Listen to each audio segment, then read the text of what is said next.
New Haven, Connecticut. Yale University, 1961. The room is small, institutional, unremarkable. Two chairs face each other across a plain wooden table. A man in his 40s, ordinary-looking, wearing a white dress shirt, sleeves rolled to the elbows, sits in one.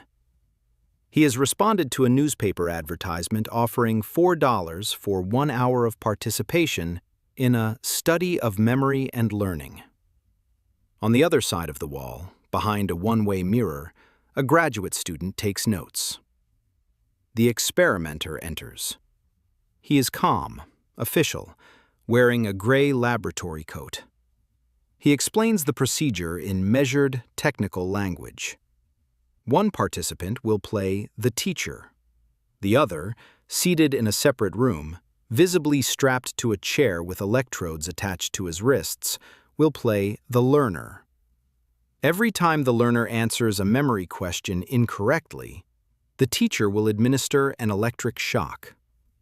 The shocks begin at 15 volts and increase in 15-volt increments with each wrong answer. The control panel in front of the teacher is labeled clearly, from slight shock at 15 volts through danger, severe shock at 330 volts, to a final, ominous label at the far end of the dial, XXX. The teacher does not know that the learner is an actor. The shocks are not real. The learning study is not the real study. The real study is about something else entirely. It is about you. The experiment begins. The learner answers the first question correctly, then the second. Then he answers wrong. The teacher, our ordinary man in his ordinary shirt, presses the 15-volt lever. A small buzz. The learner, through the wall, says nothing. Wrong again. 30 volts. Still nothing. The errors continue. At 75 volts, the learner grunts in apparent discomfort. At 120 volts, he shouts that the shocks are painful. At 150 volts, he demands to be released. At 270 volts, he screams. At 300 volts, he stops answering at all. A few moments of silence, then a single desperate pounding on the wall, then nothing. When the teacher hesitates, when he turns to the experimenter and says he wants to stop, the experimenter responds in one of 4 scripted phrases. Please continue. The experiment requires that you continue. It is absolutely essential that you continue. You have no other choice. You must go on. Nothing more. No threat, no reward, no gun at anyone's head. Just a man in a gray coat with a clipboard, using calm institutional language in a university laboratory. 65% of participants in Stanley Milgram's 1961 obedience experiments administered the maximum shock, 450 volts, the XXX dial, to a learner who had been silent and motionless for several minutes. They didn't want to. Many wept. Many shook. Many pleaded with the experimenter to let them stop. But they continued. Because a figure of authority told them to. This is the opening evidence in the trial of authority bias. The charge? That our evolved tendency to defer to authority figures causes us regularly and systematically to abandon our own judgment in ways that range from mildly irrational to catastrophically dangerous. Before we examine the other exhibits, we need to understand the mechanism. For most of human history, deference to authority was adaptive. In a small hunter-gatherer band, the experienced elder who said, "Do not eat the red berries," possessed knowledge hard-won over decades of survival. Questioning that authority unnecessarily was dangerous inefficiency. The member who deferred to experienced authority, on average, lived longer and reproduced more successfully. This legacy lives in the nervous system. Psychologist Robert Cialdini, in his 1984 book Influence, identified authority as one of the 6 foundational principles of human compliance, a heuristic that allows the brain to bypass costly independent analysis by outsourcing judgment to a recognized expert. The shortcut works remarkably well most of the time. When you follow your doctor's prescription or trust your accountant's tax advice, you are using authority bias productively. The problem is that the shortcut is not calibrated. It does not distinguish between genuine authority and the symbols of authority. It does not adjust for context. It does not shut off when the authority figure is wrong, corrupt, or outside their domain of expertise. The brain reads a white coat, a title, a confident manner, a prestigious institution, and authority bias activates before any conscious evaluation has occurred. Hospital nurses, in a famous 1966 field study by Charles Hoffling and colleagues, were willing to administer a potentially dangerous overdose of medication based on a telephone order from an unknown doctor, violating both hospital protocol and their own training, because the authority signal of the title overrode all other considerations. The white coat was not even present. Only the word doctor was needed. August 6, 1997. Korean Air Flight 801 departs Seoul, bound for Guam. The Boeing 747 carries 254 passengers and crew. At the controls is Captain Park Yong-chul, a highly experienced pilot with more than 8,900 flight hours. His first officer and flight engineer are both certified professionals. As the aircraft approaches Guam's Nimitz Hill, the crew begins experiencing difficulties with the instrument landing system.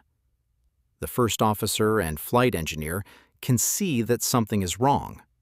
The aircraft's altitude is too low for its distance from the runway. The captain's situational awareness appears degraded, possibly from fatigue. The first officer and flight engineer say almost nothing. The black box recordings show crew members making indirect hints, vague suggestions, oblique references to the altitude readings, never a direct statement that the approach was dangerously wrong. The culture of the cockpit, reinforced by Korean aviation norms of seniority deference, made direct contradiction of the captain feel impossible. Flight 801 struck a hillside 3 miles short of the runway. 228 people died. A landmark 1979 NASA report had identified cockpit authority gradient as a contributing factor in a significant proportion of airline crashes. Situations where the captain was wrong, the junior crew knew it, and no one spoke up. This led directly to crew resource management training, now mandatory at major airlines worldwide. CRM explicitly teaches junior crew members that they are obligated to challenge the captain clearly and directly when they believe a safety threat exists. The lesson from the cockpit is precise. Authority bias kills not only when people follow bad orders, but when good people with critical information stay silent because speaking feels like a violation of the natural order. In the English market town of Hyde, Greater Manchester, Harold Shipman practiced as a family physician for 2 decades. He was a respected professional. Patients liked him. He made house calls. He was also the most prolific serial killer in recorded British history. Shipman is estimated to have murdered at least 215 of his patients by injecting them with lethal doses of diamorphine. Most of his victims were elderly women. Most died quietly, alone with their doctor. Shipman falsified medical records, forged death certificates, and altered the last will of one patient to leave him her estate, an act that ultimately triggered the investigation. For 20 years, almost no one questioned him. The Shipman inquiry, running from 2001 to 2005, examined why. Its conclusions were unambiguous. Patients and families consistently extended trust that was not warranted by available evidence. Colleagues who noticed irregularities, higher than expected death rates, unusual patterns, did not pursue those concerns with the rigor they would have applied to a less authoritative figure. The inquiry documented cases where family members had noticed something wrong, felt a flicker of concern, and suppressed it. He was the doctor. He knew. Who were they to question? The white coat is not a metaphor in Shipman's story. He wore one. He carried a medical bag. He used technical language. He radiated calm professional competence. The authority signals functioned exactly as designed. They caused people to bypass their own judgment. The offices of Bernard L. Madoff Investment Securities occupied 3 floors of the Lipstick Building in Midtown Manhattan. The space was immaculate. Bernard Madoff was a former chairman of the Nasdaq Stock Exchange, a pioneer of electronic trading. For approximately 40 years, he ran the largest Ponzi scheme in recorded history.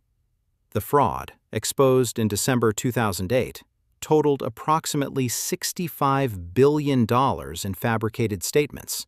Thousands of individuals, charities, and institutions lost their savings. What is remarkable is not that the fraud was sophisticated. It wasn't. The investment strategy he claimed, a split-strike conversion approach, was, to anyone who examined it, implausible as an explanation for his consistently reported returns. The returns themselves, steady, barely variable across 3 decades of dramatic market changes, were statistically extraordinary. Harry Markopolos, a financial analyst, delivered detailed complaints to the SEC in 2000, 2001, and 2005, laying out the mathematical impossibility of Madoff's results. The SEC investigated, found nothing, went away. Markopolos later testified that investigators lacked quantitative skills, but suggested a simpler explanation. They were dealing with Bernard Madoff, the former Nasdaq chairman, the industry legend, the authority. The human response to examining someone of Madoff's stature for fraud is not neutral analysis. It is a powerful pull toward deference, toward the assumption that the authority figure must know something you don't. This is authority bias at its most expensive. Not the authority of a white coat, but the authority of institutional prestige and professional reputation. The ambient authority that accumulates around certain people until it functions as a force field, deflecting scrutiny before it can land. On a television screen, a person in a white coat stands in what appears to be a laboratory. They speak confidently about a toothpaste, a supplement, or a pharmaceutical product. 9 out of 10 dentists recommend, clinically proven to. These phrases are authority signals, engineered to activate the deference mechanism Milgram identified. The white coat in the toothpaste commercial functions identically to the gray coat in the Yale experiment. Research has consistently found that authority signals, expert testimonials, clinical language, institutional endorsements, dramatically increase compliance and purchasing behavior, independent of actual product quality. Studies found that consumers told a product was recommended by dermatologists rated it significantly higher on quality and purchase intent, even when explicitly warned about potential bias. The warning did not work. The authority signal did. Authority bias operates at the scale of entire political systems. When a charismatic leader with symbols of authority makes demands that would otherwise seem extreme, Populations defer and rationalize. Milgram designed his experiments in direct response to the behavior of ordinary Germans during the Nazi regime.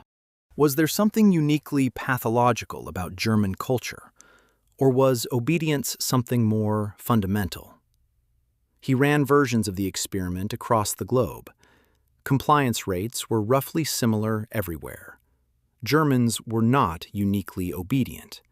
They were human. The Milgram experiment is not about exceptional evil. It is about normal cognition in exceptional conditions. Cialdini and subsequent researchers identified 4 primary authority triggers. The first is titles. The word doctor, professor, general, independent of other information, activates deference. The same argument from a credentialed expert is rated more persuasive than from a layperson, even when evaluators are told the credentials are irrelevant. The second is appearance. Uniforms, business attire, laboratory coats increase compliance. In a 1955 study, pedestrians were significantly more likely to jaywalk when following a well-dressed man, not because he had authority over traffic laws, but because his appearance activated ambient deference. The third is speech patterns associated with education and professional status, which increase perceived authority independent of content. The fourth is institutional affiliation. A person associated with Harvard, the Mayo Clinic, or Goldman Sachs carries authority that functions independently of their individual knowledge. What all 4 share is that they are proxies, indicators that correlate with genuine expertise but are easily faked and easily exploited. Harold Shipman had the title, appearance, and institutional affiliation. Bernie Madoff had the institutional affiliation and prestige. The fake doctor in the commercial has the coat and speech pattern. The experimenter in Milgram's study had the coat, the setting, and the demeanor. None of them had what the authority response was evolved to detect: genuine knowledge, reliable in the relevant domain. There is a question that haunts Milgram's research. If the participants were in distress, if they protested, if many cried, why did they continue? The answer is not cowardice. It is something more subtle and more disturbing. Milgram described this as an agentic state, a mode of consciousness in which the individual sees themselves not as an autonomous moral agent, but as a subordinate instrument of a larger authority structure. Moral responsibility is experienced as having shifted upward to the authority figure, to the institution. The participants did not think they were doing wrong. They thought the experimenter was responsible. Their job was to follow instructions. The ethics belonged to the person in the gray coat. This dissociation is recognizable in every bureaucratic atrocity where "I was just following orders" is offered as explanation. Breaking out requires the active reassertion of individual moral agency. It requires saying, at social cost, "I am responsible for what I do, regardless of who told me to do it." The court has heard the evidence. Authority bias is real, measurable, consistent across cultures, and capable of producing outcomes from wrongly purchased toothpaste to crashed airplanes to hundreds of murders, to what participants believed were lethal electric shocks administered by ordinary people who had no desire to harm anyone. But authority, properly calibrated, is not the enemy. The world is complex. Expertise is real. The surgeon who has performed 3,000 operations knows things you do not. The epidemiologist who has spent a career studying disease transmission has genuine knowledge that deserves heavy weight in public health decisions. The goal is not to distrust all authority. The goal is to move from automatic, unconditional deference to calibrated, informed, conditional deference. The first tool is domain checking. Is there expertise in the relevant domain? A Nobel physicist opining on economics is outside their demonstrated expertise. The Nobel Prize does not transfer. The second is track record examination. Tetlock's research showed most expert commentators perform barely better than chance, but carry authority signals that earn deference. Ask not, does this person seem authoritative, but has this person been right? The third is conflict of interest mapping. The doctor receiving pharmaceutical payments is not necessarily wrong, but the conflict should affect how much independent weight you place on their judgment. The fourth is practicing direct disagreement, what aviation's CRM addresses, and the hardest to implement. The social cost of contradicting authority is immediate, but evidence from crash investigations, hospital errors, and fraud cases is unambiguous. The cost of not speaking up is almost always higher. In Milgram's experiment, 35% did not administer the maximum shock. They were not superheroes. What they shared was a point at which they clearly said, out loud, in defiance of the authority structure, "I will not do this." The people who stopped because they articulated their resistance. The people who continued because they expressed discomfort without ever converting it into refusal. The difference was not moral character. It was the willingness to turn a feeling into a sentence, to say out loud, "No." The man in the Yale laboratory who pressed the lever all the way to 450 volts was not a bad man. He was not unusual. He was most of us, placed in a specific context, facing a specific configuration of social pressure. The gray coat in the Yale laboratory, the white coat in the hospital corridor, the uniform on the tarmac, the nameplate on the mahogany desk, the 9 out of 10 dentists on the television screen. All of these are the same signal, scaled differently, operating on the same mechanism. You are not immune to it. Neither am I. Neither is the SEC investigator who cleared Bernie Madoff for the third time. Neither was the flight engineer on Korean Air 801 who saw the altitude reading and said nothing loud enough to matter. The antidote is not cynicism, not blanket refusal to trust expertise. The antidote is consciousness, the active, ongoing awareness that when you feel the pull of deference, when a confident person with a title and a credential tells you something, and you feel the resistance to questioning them, you are feeling a very old piece of your brain doing what it was built to do. Notice the feeling. Name it. Then ask, is the deference earned? 65% of Milgram's participants couldn't ask that question in time. The other 35% could.